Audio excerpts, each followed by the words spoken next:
I was watching Becca's video about the Oracle of Black Enchantment, and I was reminded of this book again that I have. Let me show you.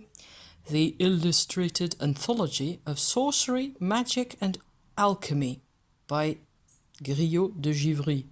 Translated, blah blah blah. Visual Library. Bought it in Amsterdam. The 5th of January 1990. So that puts it back a bit, doesn't it? Copyright, focus, 1973 by Causeway Books. Printed in the US. However, it is older than that. New York 73. Here's a preface by de Givry himself. Needs no explanatory introduction. Anthologie de l'occultisme. I just wanted to see an original publication date, but I'm not getting it. I think it's no,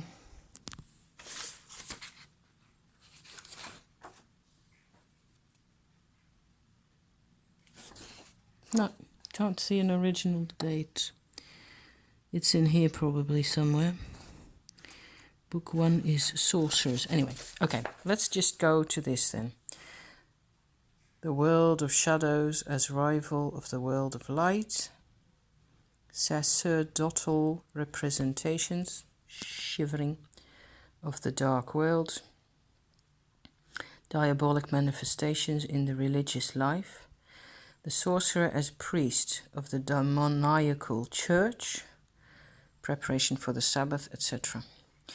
Actually, I think this is, a lot of this is some form of folk culture, what I would call folk culture. This is one I thought you can compare really well to the Oracle of Black Enchantment, right? There's the Mouth of Hell, Jacobus de Teramo, Das Buch Belial, 15th century, you guys. And it says at the top, Belial stans ante infernum habens concilium cum communitate diabolica. So he's talking to the council of demons at the mouth of hell. The he being the person on the right. He looks like a demon himself. And maybe that's even a tear on his face there. And I thought that was pretty cool, actually. It's a way of imagining things, right?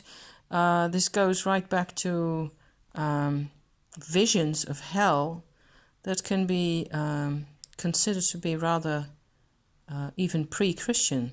The